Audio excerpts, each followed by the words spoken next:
അവരവരുടെ ഫാമിലിയിൽ അവരവരുടെ സ്റ്റൈലാണ് ഏറ്റവും ബെറ്റർ. എൻ്റെ മോളെ ഞാൻ സൗഭാഗ്യം വളർത്തുന്ന കണ്ടിട്ട് വേറൊരാൾ അവരുടെ മോളെ അങ്ങനെ വളർത്തുന്നതിനോട് മീനിങ് ഇല്ല. നമുക്ക് നമ്മുടെ രീതി നമുക്ക് സൂട്ട് ആവുക. നമ്മുടെ മോള് നമ്മളെ കൂടെയാണ് നിൽക്കേണ്ടത്. അപ്പോൾ ചിലപ്പോൾ നമുക്ക് പല രീതിയിൽ അഡ്ജസ്റ്റ് ചെയ്യേണ്ടി വരും. ഇപ്പം നമ്മൾ ഇടയ്ക്കിടയ്ക്ക് വീട് മാറുന്ന ആൾക്കാരാണ്.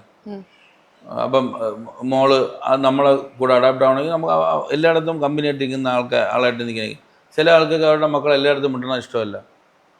അവരുടെ ആൾക്കാരടുത്ത് മാത്രം മിട്ടണം. ഇപ്പോഴേ എങ്കിൽ അവരുടെ രീതികൾ മാറിപ്പോകുമെന്ന് വിശ്വസിക്കുന്നുണ്ട്. അപ്പോൾ അവർക്ക് അതാണ് നല്ലത്. നമുക്ക് നമ്മുടെ മോൾ നമ്മളെ രീതി ഇരിക്കുന്നതാണ് നല്ലത്. മോസ്റ്റ് ഓഫ് ദ ടൈം നമ്മളൊരു പാരന്റിങ് അഡ്വൈസ് കൊടുക്കാറേ ഇല്ല. ഇങ്ങനെയാണ് ചെയ്യേണ്ടതെന്ന് ഇതുവരെ അങ്ങനെ പറഞ്ഞിട്ടില്ല. കാരണം അത് അങ്ങനെ കൊടുക്കുന്നതിൽ അർത്ഥമില്ല. ഓരോരുത്തർക്കും ഓരോരുത്തരുടെ ചുറ്റുപാടൊക്കെ വെച്ചിട്ടേ അവരവരുടെ കുട്ടികളെ വളർത്താൻ പറ്റുള്ളൂ. നമ്മളുടെ ഒരു ആംബിയൻസിൽ നമുക്ക് എന്തെല്ലാം ഫെസിലിറ്റി ഉണ്ടോ അതുപോലെ നമുക്കൊരു കുട്ടിയെ വളർത്താൻ പറ്റുള്ളൂ. നമ്മളിവിടെ ഇരുന്നുകൊണ്ട് നമ്മളിവിടെ നിന്ന് ഇങ്ങനെ പറയും, ഇന്ന ആളുടെ മോൾ ഇങ്ങനെ ചെയ്യേണ്ടായിരുന്നു, അല്ലെങ്കിൽ ഇന്ന ആളുടെ മോൾ ഇങ്ങനെ ചെയ്ത് നല്ല രസമുണ്ട്. പക്ഷേ പിള്ളേരെല്ലാം ദൈവങ്ങളുടെ ഇതല്ലേ. നമുക്ക് എന്തായാലും പിള്ളേരുടെ അടുത്ത് സ്നേഹമേ ഉള്ളൂ. നമുക്ക് ഇതൊക്കെ നമ്മളെ അഭിപ്രായമേ ഉള്ളൂ. അല്ലാതെ അങ്ങനെ തന്നെ അവരുടെ മക്കൾ ചെയ്യണം അങ്ങനെയൊന്നുമില്ല.